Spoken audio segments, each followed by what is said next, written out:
Bienvenue à toutes et à tous. L'actualité au Bénin restait dominée par les résultats provisoires des élections communales du 17 mai dernier. Résultats proclamés par la Commission électorale nationale autonome Sénat dans la nuit de ce mercredi à jeudi. On retient simplement pour ces résultats que le taux de participation est de 49,14%. L'Union progressiste arrive en tête avec 39,97%, suivi du bloc républicain 37,38%. La surprise de ces élections, le parti Foscori.Bénin émergent, le seul parti d'opposition qui arrive bien sûr après les deux grands blocs avec 14,98% des sièges. Et puis ensuite, le PRD et l'UDBN qui ont eu respectivement 5,49% et 2,17% des partis déclarés non éligibles à cause de la règle des 10% appliqués. On retient donc pour l'UP 820 sièges, pour le BR 735 sièges et pour l'FCBE 260 sièges. Sur ce plateau, nous allons nous consacrer à l'analyse de ces résultats, des résultats issus bien sûr des opérations de vote de ce dimanche 17 mai 2020. Quelques interrogations donc au cours de cette émission. Que dit du taux de participation annoncé par la Sénat? Cela était-il réellement attendu vu la crise sanitaire mondiale et surtout que le Bénin est sorti d'une longue crise politique? Comment expliquer la percée du seul parti d'opposition, Foscori.Bénin émergent, qui a traversé également une profonde crise depuis l'obtention du récépissé au sein de ce parti? Que retient-on des scores réalisés par les deux grands blocs de la mouvance présidentielle, l'Union progressiste et le bloc républicain?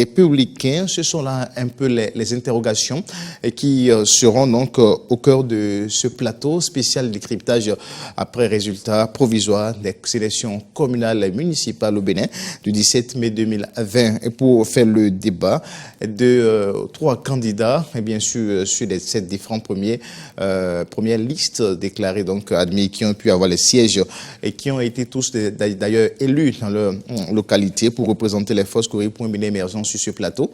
Le professeur Clément Adeyemi Kouchadé. Bonsoir, professeur. Bonsoir, Corneille. Voilà. Élu sur la liste FCBE à Poubert. En face de vous, pour ce premier panel, eh bien, Jean-Marc Bébi de la liste Bloc républicain. Ça, c'est dans la commune, élu dans la commune de Tofo. Voilà. Oui. Bonsoir, monsieur Bébi. Bonsoir, Corneille. D'accord. Ensuite, monsieur Jean-Marc Dankpesso de l'Union progressiste va nous rejoindre dans quelques instants après simplement le tout premier panel. Le représentant de l'opposition restera jusqu'à la fin de l'émission, toujours pour apporter les contradictions qu'il faut. Voilà donc le décor planté sur le décryptage spécial communal 2020. L'équipe qui conduit cette émission, c'est bien sûr Igor Ntondi à la réalisation, Didier Guédou au son et Jean-Baptiste Bokor qui fait la caméra. Voilà donc tout est dit pour planter le décor. Je commence par vous, Jean-Marc Mac Bébi plutôt. Encore une fois, bonsoir. Le BR est bien sûr s'en sort avec 37,38%, 735 sièges au plan national. Vous êtes un élu BR à Tofo. D'abord, quelles sont vos impressions? Oui, bonsoir. Bonsoir, monsieur Corneille. Mes impressions sont bonnes. C'est vrai, c'est un travail de longue haleine. Ça n'a pas été facile, mais le BR est sorti gagnant avec 19 conseillers et sur les 25 dans la commune de Tofo. Dans la commune de Tofo. D'accord. Alors, le BR qui a démontré le contrôle, c'est ça. Oui. Alors, je reviens à vous tout à l'heure. Professeur Clément Adeyemi Kouchadé, voilà, le parti d'opposition qui a créé la surprise.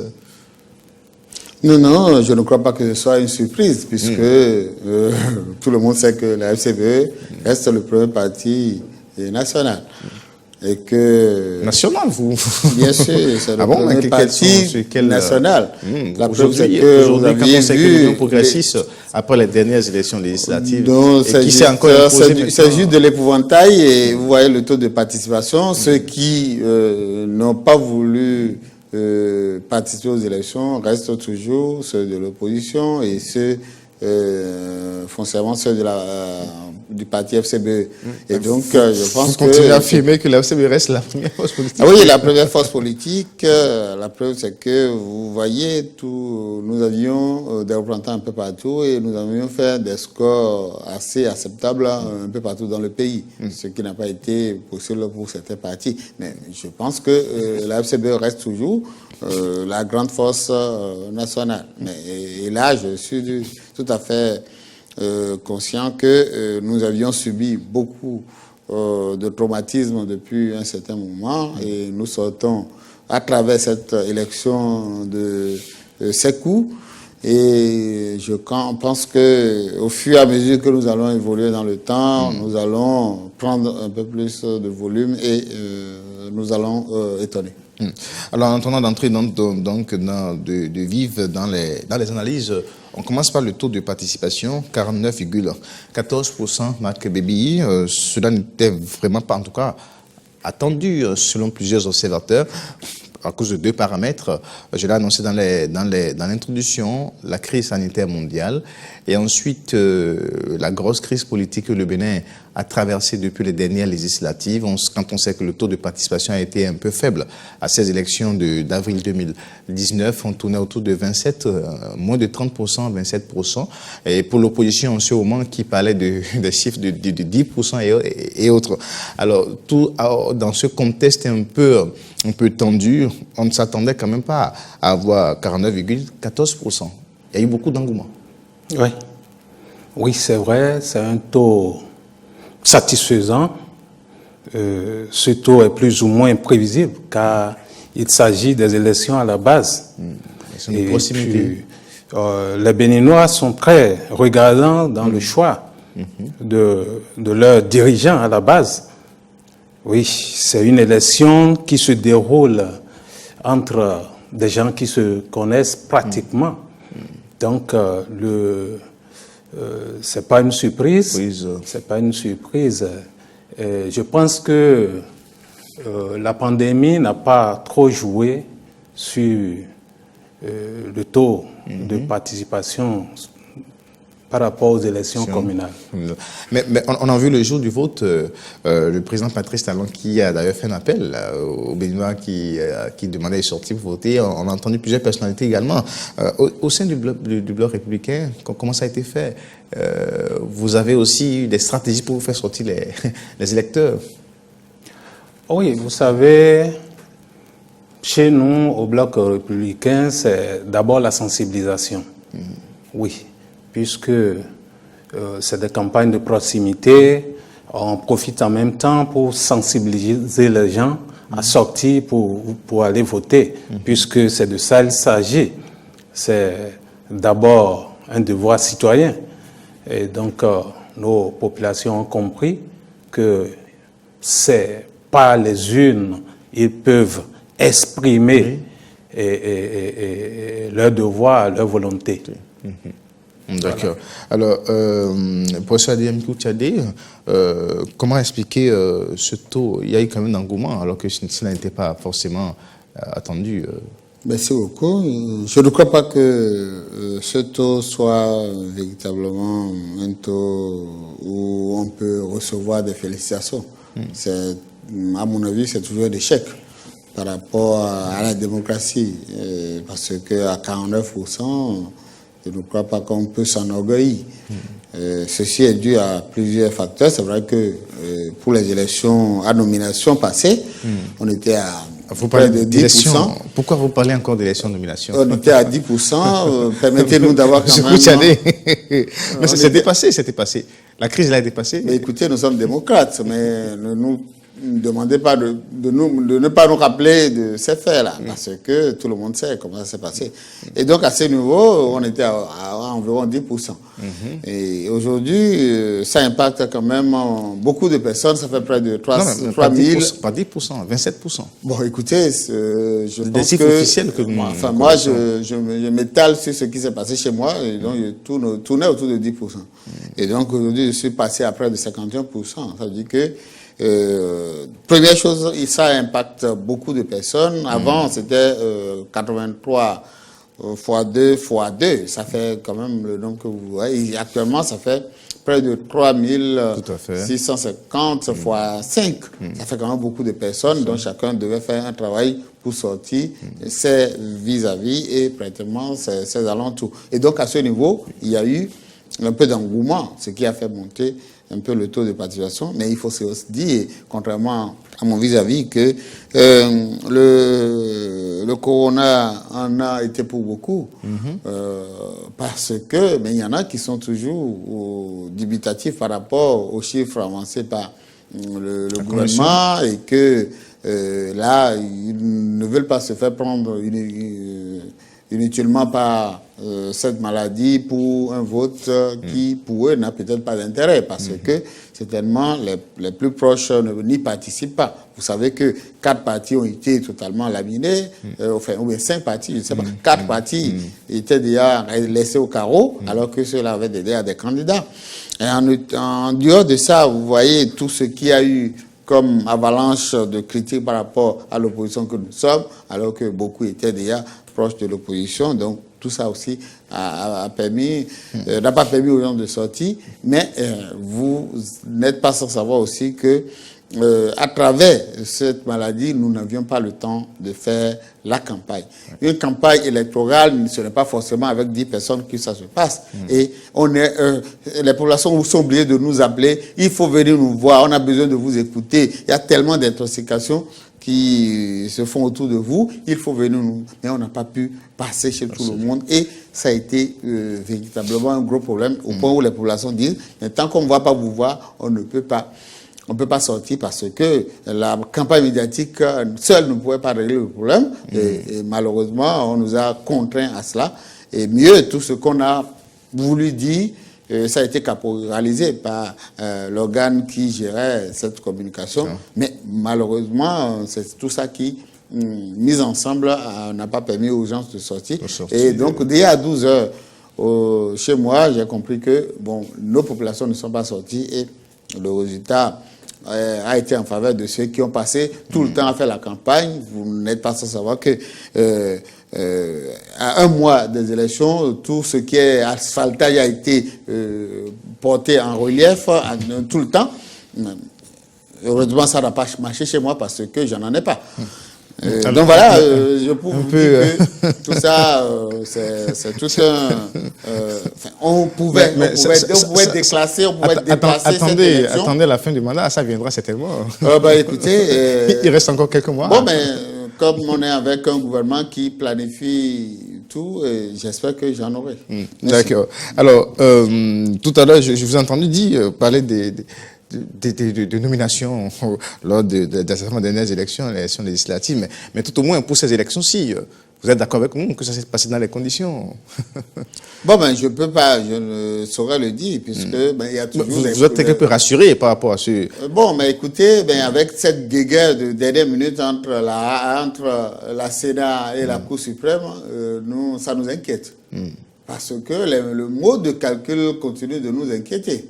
Parce que chez moi, à l'origine, j'avais 40% qui pourraient me permettre d'avoir la majorité plus 1. Mais au dernier ressort, c'est que je m'en retrouve avec 2 conseillers en moins. Et ça, c'est quand même un gros problème. Parce qu'on ne s'entend pas sur les affaires de 10%. Je voudrais passer quand même ce moment pour demander...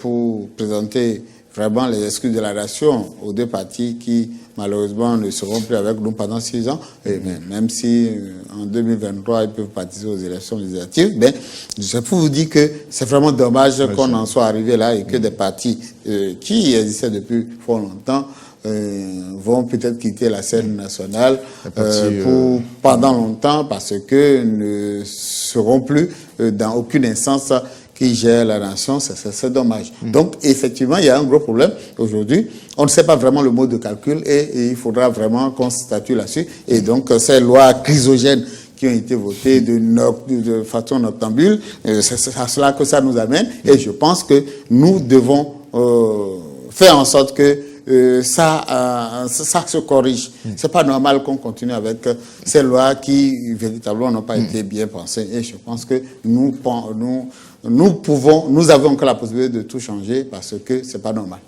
Alors, je sais que M. Bébi ne sera forcément pas d'accord avec vous par rapport à certains aspects, mais nous avons évolué quand même, M. Bébi, dans ce débat. L'UP et le BR, les deux blocs proches du pouvoir, sont arrivés en tête. Ça, ce n'est pas une surprise. Non. Non, et d'ailleurs, je ne partage pas les mêmes avis que M. Kouchadé.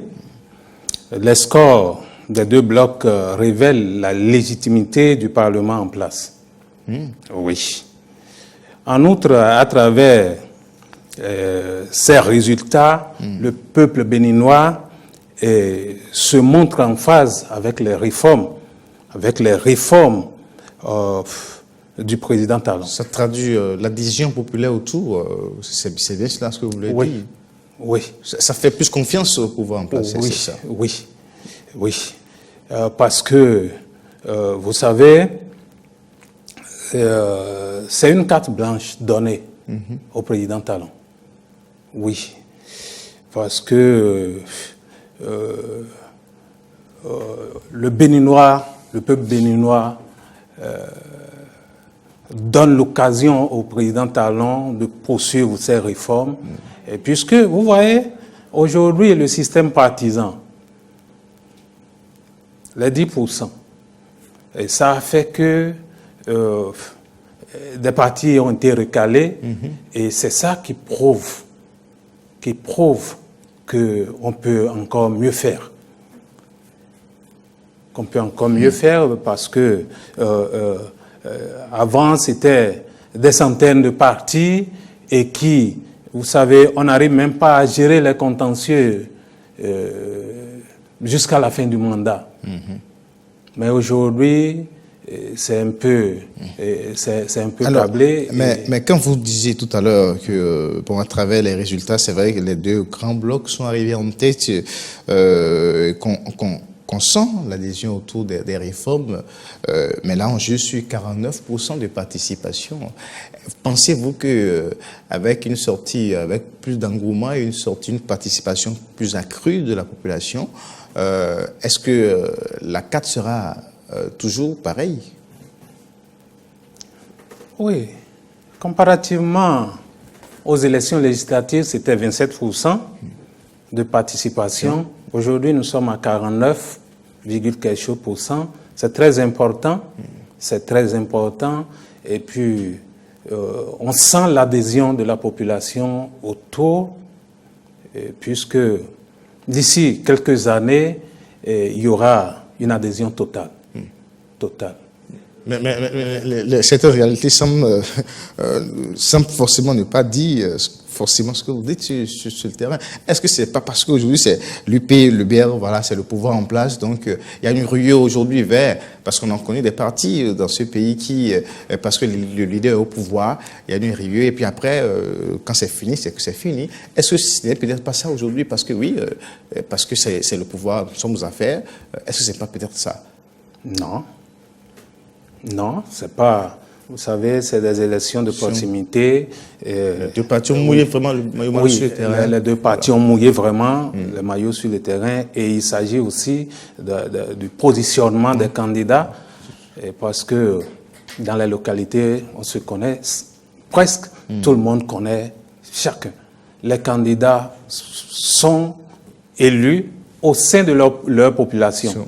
Et ça fait aussi que les gens sortent, puisque son candidat est en liste, et il faut qu'il vote pour son candidat. Et ça dépend aussi.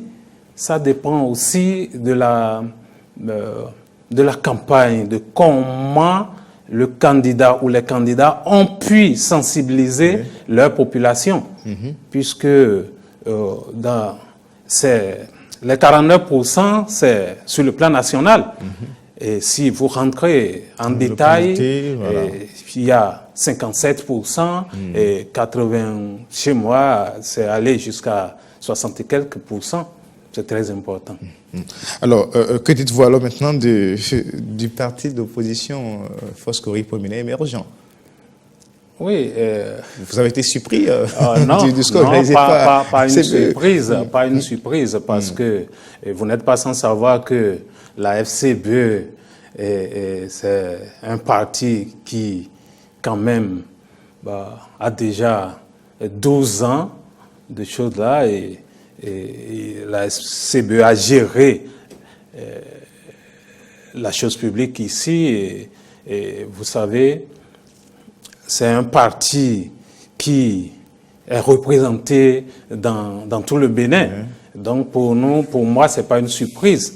C'est pas une surprise. C'est vrai qu'il y a eu un peu de problèmes, de choses là dans le parti, mais c'est pas pour autant. La SCBE aujourd'hui avec 260 sièges, pour moi, c'est pas une surprise. Pour contrôler probablement 7 communes, selon les chiffres. Alors, professeur Démy Koutiadé, je commence par l'FCBE. Alors, comment expliquer cette percée, les atouts Merci beaucoup. Avant de revenir là, mon vis-à-vis disait que, en fait, le pourcentage qui a évolué est du fait du gouvernement, du fait des différentes réformes. Moi, je crois que non. Si on s'en tient aux chiffres qui ont été avancés par la Cour constitutionnelle pendant les élections dont vous parlez, je n'ose plus rappeler. Vous avez parlé de 25% ou de 27%. 27%. Mais faites 49 moins 25%, vous vous retrouvez pratiquement pareil. Parce que vous avez les FCBE qui sont autour de 15%. Les autres partis qui malheureusement ont été recalés se retrouvent autour de 10%, 25%. Donc du coup, c'est resté stagnant. Donc les deux jumeaux restent pratiquement au même niveau. Donc il n'y a pas eu d'évolution. Donc, pour vous dire qu'aucune réforme n'a permis d'atteindre cet objectif, la seule chose, c'est la participation des autres partis qui ont amené à ce résultat et que personne ne s'en réjouisse. Mais il reste quand même beaucoup à faire, puisqu'il reste 50% des Béninois qui restent, qui pensent qu'il y a quand même des problèmes. Maintenant, quand on revient au FCBE, à la FCBE, puisqu'on est redevenu la FCBE, puisqu'il faut toujours rappeler ça. Non, mais les atouts sont là. Nous sommes un parti du peuple, un parti de masse. Et donc, nous ne pouvons pas ne pas bénéficier de ces atouts. Même sans faire la campagne, je crois qu'on pourrait avoir ce même résultat. Et mieux, c'est pas sûr qu'on a eu assez de capacité pour faire autant de campagnes que les vis-à-vis, parce que il y avait le pouvoir public qui accompagnait, il y avait également l'aura de tous ceux qui accompagnent ce pouvoir public, des nommés, des ministres, mais il y a eu quand même un certain nombre. On a pu savoir le poids de la campagne, il n'y a pas eu de discrimination. Le poids réel de chacun. Mais vous voyez comment certains ont été laminés à Parakou, sans compter les autres. Ça, c'est les plus visibles. Mais c'est vrai qu'il y a eu des exploits ailleurs. Mais quand vous avez plusieurs députés, plusieurs ministres, plusieurs directeurs, dans une localité qui était vouée à une position plus proche du gouvernement, je pense que ça a été quand même un exploit, ce qui s'est passé à Parakou. Et sans compter ce qui s'est passé ailleurs. Donc pour vous dire que la FCBE, malgré toutes les contradictions internes et externes, parce que nous avions plusieurs adversaires. On avait des adversaires internes, mais on avait aussi des adversaires externes. Mais chacun peut trouver le parchemin pour aller jusqu'au bout, puisque une élection locale devait être une élection locale. Rendre national était une grosse erreur, parce que on peut procéder aux éliminations des partis politiques à travers une élection présidentielle, à travers une élection législative, mais pas forcément à travers une élection locale. Une élection locale, il faut qu'elle soit forcément une élection locale. Malheureusement, on a tout galvaudé et on a voulu faire le filtre à travers ces élections locales. Malheureusement, le Bénin tombe tellement bas que je ne saurais à quoi comparer le Bénin démocratique. Alors, comme on parle des FCBE, oui, M. Bébi. La percée de cette force politique pourrait être expliquée par la volonté de certains Béninois à assurer l'état de veille à travers la voie de l'opposition politique. Oui, ce qui n'est mal, car nous sommes dans un régime démocratique et l'état de veille. Les pays noirs ont senti que ça ne va pas, qu'il n'y a pas une véritable opposition, c'est cela? Oui, il y a ça aussi, il y a ça qui fait que aujourd'hui la FCBE se retrouve à ce niveau-là. Il ne faut pas perdre de vue ça. Mais ça lance la polémique, l'autre polémique, professeur Adeyemi Tchadé. Non, FCBE n'est pas avant que vous authentique. Non, FCBE n'est pas une opposition fabriquée. En tout cas, moi particulièrement, je ne suis pas une opposition fabriquée. Je le dis, je le répète tout le temps. FCBE, c'est une opposition réelle. Oui, parce qu'à un moment donné, sans faire de la fixation autour d'un parti sur ce plateau, mais à un moment donné, on a vu quand même la FCBE devenir orphelin de son grand leader de tout le temps. Je vous avais déjà dit ça, que de ces contradictions ont pu naître au niveau de notre parti, ça nous a fragilisés. Mais ça ne nous a pas permis, ça nous a pas empêché. Ça reste la FCBE authentique, vous l'affirmez sur ce plateau. Moi, je dis que la FCBE reste authentique. La preuve, c'est l'effervescence, ce que les populations pensent de ce parti. Moi, j'ai fait une campagne électorale sans prononcer une seule fois le nom du parti du président Yahi Boni. Vous imaginez, puisqu'il nous l'a interdit. Mais vous imaginez, mais il est important de nous pencher sur la gouvernance actuelle, puisque nous sommes une partie de l'opposition, et donc par rapport à ça, le tout est joué, la campagne NDA a réussi, puisque plusieurs fois, j'ai posé la question à mes militants, mais qui est celui qui vote pour telle gouvernance? Mais ils n'étaient pas capables de lever la simple main. Donc vous savez qu'il y a problème. Et si, je voudrais parler au président Talon, qu'il n'a qu'à regarder ces populations. Ces populations souffrent. Il faut aller en campagne. Je crois que Bébé, il ne peut pas me contredire. Il sait ce qu'il a souffert pendant la campagne. La population souffre. Et nous avions l'obligation de venir en aide à cette population. Ça, je suis d'accord. Mais les résultats des unes disent autre chose. Le président Talon ne perd pas de vue ça, puisque les réformes en témoignent.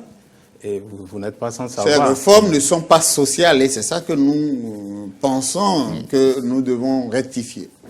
Alors, il n'y a pas un bâton magique pour régler tous les problèmes d'un seul coup. On continue sur les chiffres issus des urnes. Mais quand on lit, professeur Koutchadé et Marc Bébilly, quand on lit un peu ces chiffres, on voit quand même qu'à un moment donné, la réforme du système partisan commence par faire son effet parce qu'aujourd'hui, on ne voit plus des partis formés autour des leaders politiques qui, un jour, quand ils disparaissent ou ils quittent le pouvoir, ces partis prennent la voie de la disparition. On a vu quand même avec les deux grands blocs qu'il y a quand même une certaine représentativité au plan national, pas forcément autour de X leader ou de Y leader, et que les partis qui aujourd'hui n'ont peut-être pas réussi à adopter cet esprit du système partisan ont eu à faire les frais en n'arrivant pas à obtenir les 10%. Alors, est-ce que ce n'est pas ça aussi l'un des grands enseignements qu'on peut tirer de ce scrutin, Marc Bébilly? La réforme du système partisan. Oui, là, je l'ai dit tantôt, la réforme du système partisan, moi je pense que c'est une réforme à saluer. Et si aujourd'hui des partis n'ont pas pu avoir les 10%, c'est parce qu'ils n'ont pas su fédérer. Puisque aujourd'hui, avoir les 10%, avant c'était des partis qui se forment autour, dans des communes données, juste des fiefs, voilà. Oui. Et aujourd'hui, on pense que on doit toujours continuer à faire les choses comme ça. Non, ça ne peut plus marcher comme ça. Et pour que ces partis soient véritablement des partis nationaux, il faut que ces partis comprennent aujourd'hui que cette réforme du système partisan est très importante et pour la nation. D'accord. C'est vrai. Alors, professeur Adeyemi Koutchadé. Oui, merci beaucoup. Je pense que tout ce qui se passe par rapport aux partis politiques, FCBE reste aujourd'hui le seul parti qui a pu survivre à cette fameuse réforme. Je vous jure que les jumeaux, tels que je les appelle, ne peuvent pas survivre sans l'appui du président Talon. Pourquoi je dis, mais nous avions déjà subi. Nous avions pu survivre. Nous avions pu. On a vu quand même que dépasser. ces partis ont des têtes se sont confiées. Je dis, mais je vous laisse. Je dis aujourd'hui, si le président Talon décide de laisser les jumeaux, vous allez voir l'hécatombe.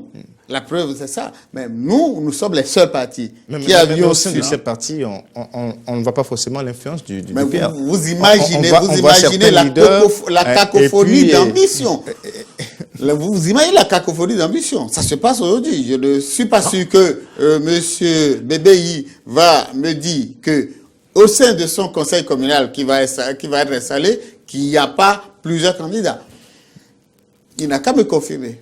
Plusieurs candidats. Oui, mais ça, c'est dans tous les partis. Oui, mais c'est dans tous les partis, puisque vous dire que tout le monde a d'ambition. Oui, mais justement, sans l'hégémonisme du président Talon, je pense que ces partis seraient peut-être comme ceux qui ont été recalés. C'est pour vous dire que nous avions la chance. Au niveau des nous avions déjà... Patrice Talon quittera le pouvoir un jour. Je ne suis pas un prophète, mais nous attendons de voir. Comprenez quand même que dans un passé très récent, votre parti, la FCBE, était dans les bonnes grâces du chef de l'État. Et c'est ça qui fait que 12 ans d'années de choses là, c'est pas peu. C'est ça qui fait que ce parti est implanté dans tout le Bénin. Et c'est de la même façon. Les partis, le BR aujourd'hui est représenté dans tous les arrondissements, dans tous les villages du Bénin aujourd'hui. Je ne refuse pas. C'est vrai que c'est pas un parti, c'est un parti qui est né il y a pas longtemps, mais c'est un parti qui se veut grand. Et d'ici très bientôt, vous verrez. Je vous ne refuse pas. Je vous dis, aujourd'hui, la FCBE a subi tous les revers possibles. C'est-à-dire qu'on est allé avec un président d'honneur qui, au cours du chemin, a dit, je me retire. On est passé par le cap. Et je vous dis que le président Talon se retire de vos partis et on verra ce qui va se passer. Et là, je prie Dieu que vous continuez de maintenir votre président d'honneur. Et que la gestion de deux partis n'est pas facile. Et je pense que d'ici à là, il y en aura de plus recalés que moi, je ne suis pas ici en tant que deux partis. Je suis ici en tant que BR, candidat sur la liste BR. Mon parti, c'est BR. Et BR, c'est un parti comme tout parti. Qui a déjà son candidat pour les élections présidentielles. Qui se veut grand. Ça, n'en sommes pas là pour le moment. Et le moment venu, on va en débattre. Non, je vous dis tout simplement qu'il est clair qu'aujourd'hui, la réforme est bonne, mais il faut passer par des étapes. Nous avions la chance déjà de passer par une des étapes parce que ce n'était pas facile de passer ce canal. Mais je pense que ceux qui aujourd'hui ont tout le pouvoir public autour d'eux peuvent aussi faire l'essai et on verra ce que ça va donner. Je ne suis pas prophète, mais je pense que ça pourrait être difficile avec toutes ces cacophonies d'ambition. Alors aujourd'hui, malheureusement, deux partis qui ont passé aussi le cap du système partisan, qui se sont conformés aux autres, des anciens partis, n'ont pas pu être éligibles à cause de la règle des 10%. Que peut-on reprocher, selon vous, Marc Bébi, à ces partis qui aujourd'hui, malheureusement, ont eu des candidats, ont eu envie de participer à la gestion locale, mais qui aujourd'hui sont écartés pour 6 ans, simplement à cause de la règle des 10%. Que peut-on reprocher à Oui, c'est des partis qui n'ont pas démérité, mais il faut comprendre que le système partisan aujourd'hui, et je l'ai dit tantôt, ça demande de sacrifices. Ça demande de sacrifices et il faut que ces partis trouvent la solution en se fédérant. Oui. La solution La solution, c'est très simple parce qu'ils n'auront pas cette capacité de couvrir tout le Bénin. C'est impossible, pas de sitôt. Pas de sitôt. Donc, moi, je leur dirais de se fédérer, de rentrer dans des grands regroupements, dans des grands blocs, et pour continuer la chose politique. Êtes-vous de cet avis, professeur Clément Koutiali? Non, mais je crois que le système partisan n'a aucun problème. Le système partisan est très bon. Mais ce qui pose problème, c'est toutes les lois satellites qui ont été élaborées de façon noctambule autour donc de ce système partisan. Le code électoral, normalement, ça là je le dis toujours, une élection locale ne devait pas être nationale. On ne peut pas exiger à tous les partis d'avoir des candidats partout, ça c'est grave. On ne peut pas exiger à tous les partis d'avoir 10% sur toute l'étendue du territoire national, et il y a trop de problèmes. Je me vois dans les conditions de ces parents de Porte-Novo qui sont obligés, malheureusement, d'être gérés par des personnes pour qui ils n'ont pas voté. Mais pourtant, Maître Adrien Mbédik, par exemple, quand on prend le cas du PRD, était président de l'Assemblée nationale quand ces lois ont été votées à l'Assemblée. Et c'était quand même pas un petit en politique, mais quand même une voix très expérimentée en politique. On a vu quand même que ces lois ont été votées quand même par des députés qui étaient bien éclairés. Moi, je suis surpris. À qui on jette le tort si vous pensez que c'est des lois qui ont été... Non, mais je ne veux pas parler comme les gens des rues. Hein. C'est vrai, il a été président de la République, mais il vous rappelle qu'il n'y a que sa seule voix qui comptait. Et que, bon, il n'avait pas plusieurs voix. Même. C'est vrai que le PRD aussi était... fortement représenté avec environ une dizaine de députés, mais qui ne pouvaient pas faire la loi. Mais la preuve, c'est qu'il n'y a pas que cette loi. Il y a beaucoup de lois qui sont passées. Il y a une partie des FCB aussi qui était à l'Assemblée. Écoutez, même si c'était la minorité. Oui, mais vous savez quand même la position de ces députés par rapport à ces lois. La preuve, c'est que celui qui a prophétisé la mort du PRD, c'est bien un député de la FCB. C'est pour vous dire que, oui, on peut être d'un parti qui avait beaucoup plus de pouvoir en ce moment-là, mais vous savez également aussi que toute la vague en ce moment-là, qui pouvait emporter tout le monde sur son chemin, n'était pas aussi facile à contraindre. Donc, je pense loi à revoir selon vous. Mais moi, je pense qu'une loi électorale relative aux élections locales doit être revue entièrement. Parce que le problème se pose. On ne peut pas filtrer à travers cette loi. On peut filtrer à travers une loi sur les élections législatives, puisque là, on sait au moins que nous avions, c'est de la représentation nationale, encore que là aussi, c'est un peu compliqué. Mais fixer tout sur la base de la représentation des partis politiques peut être un gros problème pour les partis politiques. Et je pense que, puisque vous avez le pouvoir aujourd'hui, je pense que vous pouviez veiller à ce que tout ça là soit revu. Il n'y a pas que ça. Vous avez la partie parrainage qui risque de poser problème. Et vous serez fiers en tant que compétiteur né d'avoir que vous-même comme candidat et un autre candidat fabriqué. Mais là, ça va être vraiment bien pour notre démocratie. Ce sera vraiment innovant. Je veux savoir quelque chose, monsieur Koutiali. Les lois ont été votées quand? Sous votre règne. Allez-y, monsieur Bébi. Vous savez que le président de l'Assemblée d'alors, c'était le président du PRD. Comment comprendre le PRD qui était fortement représenté en ce moment-là? Il y avait la FCB aussi, non? Vous connaissez les auteurs de la loi, hein? Il y avait la SCB aussi les qui était... de la loi, mais vous parlez de qui... lois votées, les lois noctambules, ceci, cela. Non, c'est pas vrai. C'est pas vrai. Les lois ne sont pas votées systématiquement. Les lois ont été objet de plusieurs choses là avant d'être votées. Donc, non, c'est vrai.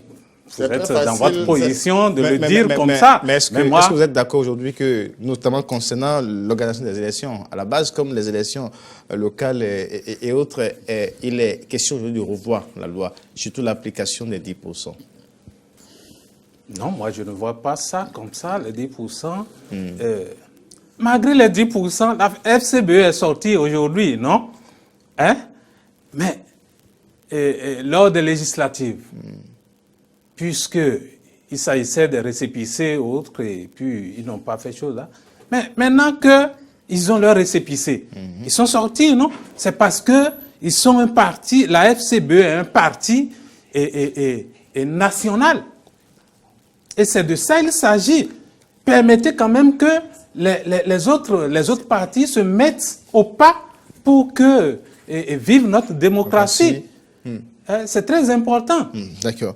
Merci bien à vous, M. Mac Bébilly, du Bloc républicain élu sur la liste Bloc républicain dans la commune de Tofor. Sur ce plateau, vous avez défendu la position du Bloc républicain.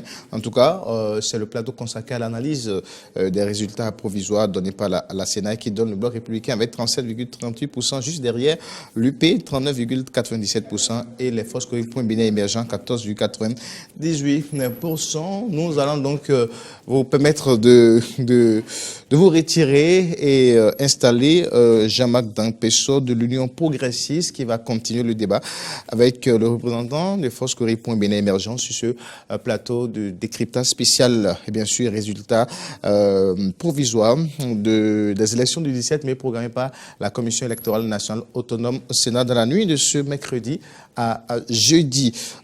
Professeur Adeyemi Koutiade, force Point Bénin émergent, quelle sera aujourd'hui ou quelles seront les prochaines étapes au sein des forces Point Bénin émergent? Merci beaucoup. Je voudrais dire au monsieur Bébé qui n'est plus là et pour sa bravoure et que Dieu l'aide à continuer parce que c'est pas facile de défendre ce qui se passe actuellement. Et donc la prochaine étape c'est l'élection de mai. Et vous savez que nous avions actuellement, nous contrôlons actuellement un certain nombre de communes et nous travaillons également pour que des communes qui sont en ballotage soient sous notre coupole ou carrément, même si ce n'était pas ça, qu'on puisse mieux contrôler un certain nombre de choses au niveau de ces communes-là. Donc voilà un peu. Ensuite, je voudrais donc saluer l'arrivée parmi nous, donc d'un membre influent donc du parti Union progressiste. Monsieur Jean-Marcel Dankpesso de l'Union progressiste, élu sur la liste UP à Plahoui. Voilà. Bonsoir. Bonsoir, cher ami, bonsoir, mes téléspectateurs. Alors, merci de nous avoir rejoints sur ce plateau. On a encore pris quelques minutes. Oui. Alors, déjà, au niveau de l'UP qui arrive en tête, ce n'était pas forcément une surprise. Oh non, du tout.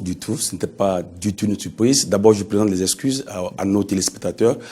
J'ai quitté à Plahoui, pour te dire la vérité, parce que c'est une élection particulière. La ferveur y est encore, mais j'ai dû me retirer pour venir quand même témoigner de la présence de l'UP sur ce plateau. Comme on dit après la pluie, le beau temps. Ah oui, le beau temps. Le beau temps, c'est la fête à Plahoui. D'abord, je dis que ce n'est pas du tout une surprise, parce que à l'Union progressiste, le plus grand parti du Bénin, tout est organisé. Le plus grand parti. Oui, le plus grand parti, c'est prouvé. C'est prouvé lors des législatives, c'est encore prouvé ici, lors de ces élections communales. Eh bien, ça a été une grande organisation. Ça a été, c'est une organisation des mois avant. En réalité, nos objectifs, les objectifs qui ont été prévus avant même les élections, n'ont pas été atteints. C'est vrai, aujourd'hui, tout le monde crie, le pays en tête, mais ce n'est pas ce que nous avons prévu. Ce que nous avons prévu, c'est largement au-delà, et nous allons travailler. Nous avons encore 6 ans pour travailler à cela.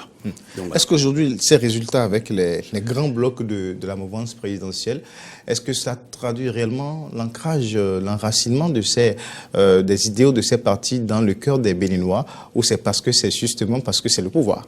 Non, je suis désolé, ce n'est pas le pouvoir, ce n'est pas le pouvoir. Aujourd'hui, ce qui se passe aujourd'hui au niveau de ces grands blocs, notamment le parti Union progressiste, que je représente, que je connais mieux, ça ne s'est jamais passé auparavant. Et le parti aujourd'hui est au cœur, met au cœur de toutes ces préoccupations le bien-être de la population. Aujourd'hui, ce n'est plus parce qu'il y a aux élections, le parti descend, venez voter pour moi. Non, nous avons nos ancrages dans tous les quartiers de ville, dans tous les hameaux, et qui, même au-delà des élections, remontent les problèmes de population, et sans même les périodes électorales, l'UP s'arrange pour résoudre ces problèmes. Et c'est ce qui explique d'ailleurs la large victoire de l'Union progressiste sur tout l'étendue du territoire et béninois. Voilà. D'accord, mais des partis qui sont nés suite à la réforme du système partisan, à peine 1 an d'existence, et on voit l'hégémonie de ces partis. Est-ce que ce n'est pas encore une fois l'aide du pouvoir? Non.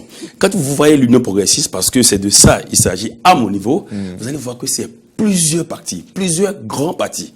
Si vous voyez le président Nago, le président Lahasepoto, le président Amoussou Bruno, le président Idji, c'est tout un mélange de grands partis.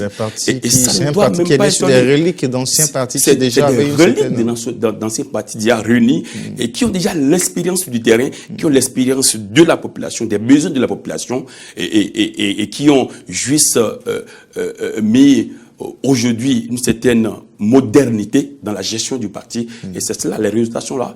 Et ça ne doit étonner personne. Donc voilà un peu. Professeur Yamiko Tchadé ne sera certainement pas d'accord avec vous quand vous dites que l'UP aujourd'hui est la plus grande force politique au Bénin, professeur Kouchadé.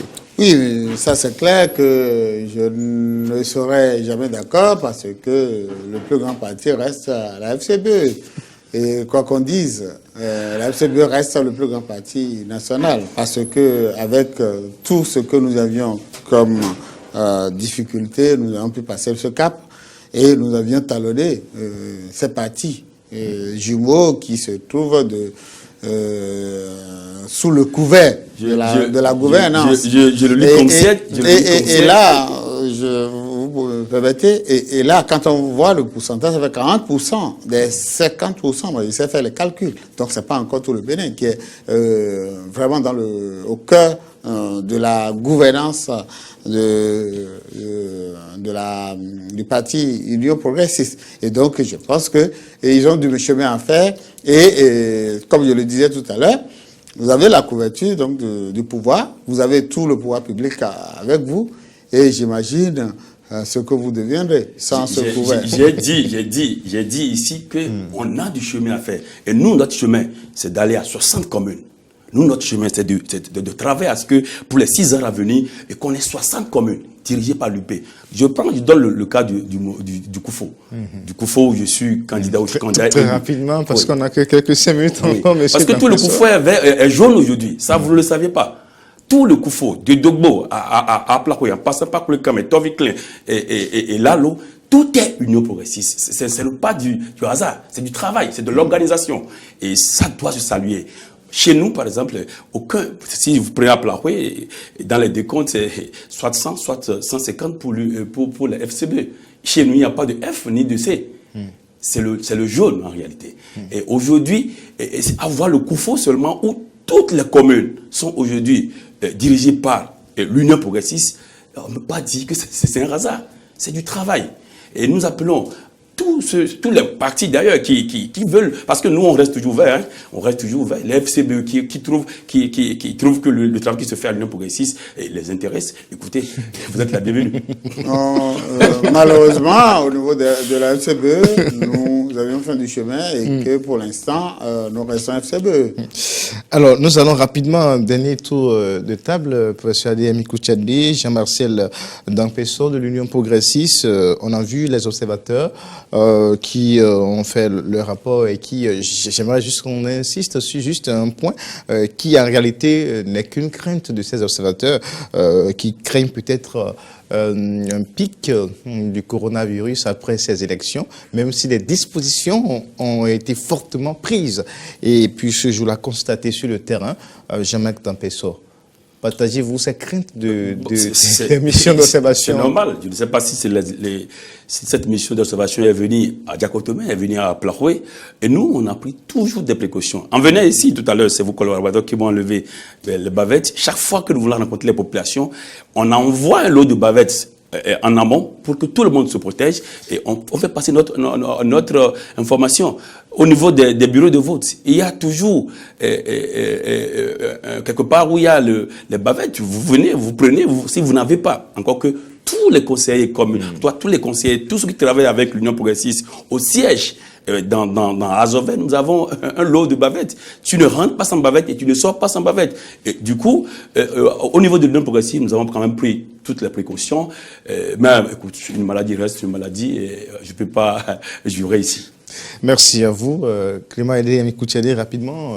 Oui, bien, c'est vrai que la maladie du corona a plombé pratiquement toute la campagne, puisque on était pratiquement sous ordre, parce que vous ne pouvez même pas faire une réunion à plus de 10, et vous imaginez le nombre de populations qu'on devait impacter à travers toute notre campagne. Mais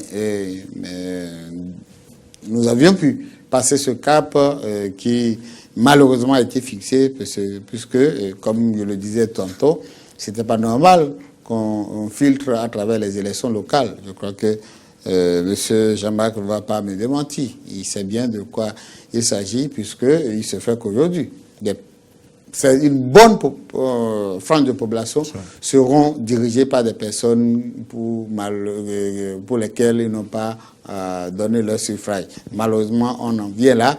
C'est dommage. Et donc, la maladie, c'est vrai, c'est une crainte, mais c'est aussi vrai que on nous annonce une baisse drastique du taux de taux endémique, mais enfin, là, il n'y a que le gouvernement qui sait vraiment ce qu'il y a dans ces chiffres.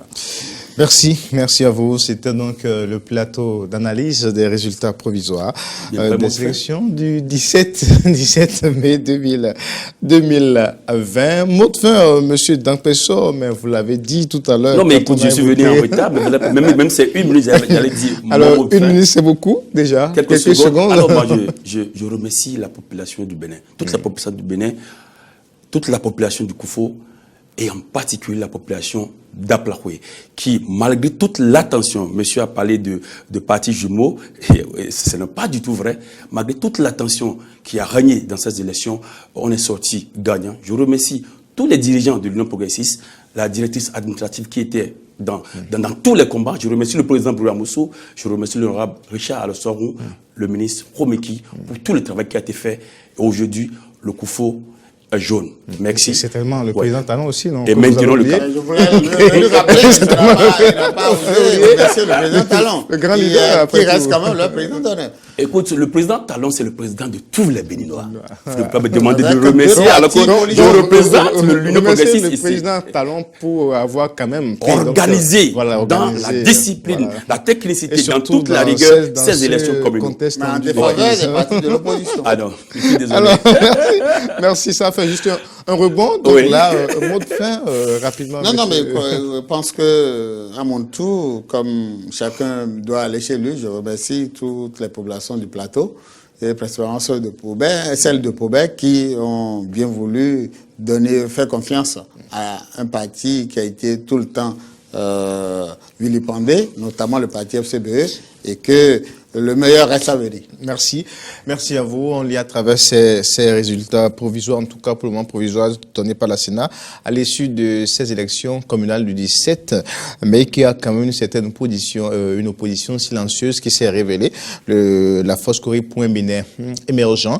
Les deux grands blocs de la mouvance ont montré encore une fois leur hégémonie. Le souhait des uns des autres, c'est que ces partis restent dans le temps de véritables forces politique et pour la démocratie, pour la vivacité de la démocratie béninoise. Merci à toutes et à tous ceux qui ont suivi cette émission de fond en comble. On est resté avec Marc Bébi du Bloc républicain, Jean-Marcel Dankpesso qui malheureusement nous a attrapé vers la fin de cette émission. Jean-Marc Dankpesso de l'Union progressiste, élu sur la liste de l'Union progressiste à Plaoué. Et puis le professeur Clément Adeyemi Koutiade des Forces Corée pour Bénin émergent, élu sur la liste FCBE à Koubert. Merci à toutes et à tous. Au revoir et à très bientôt.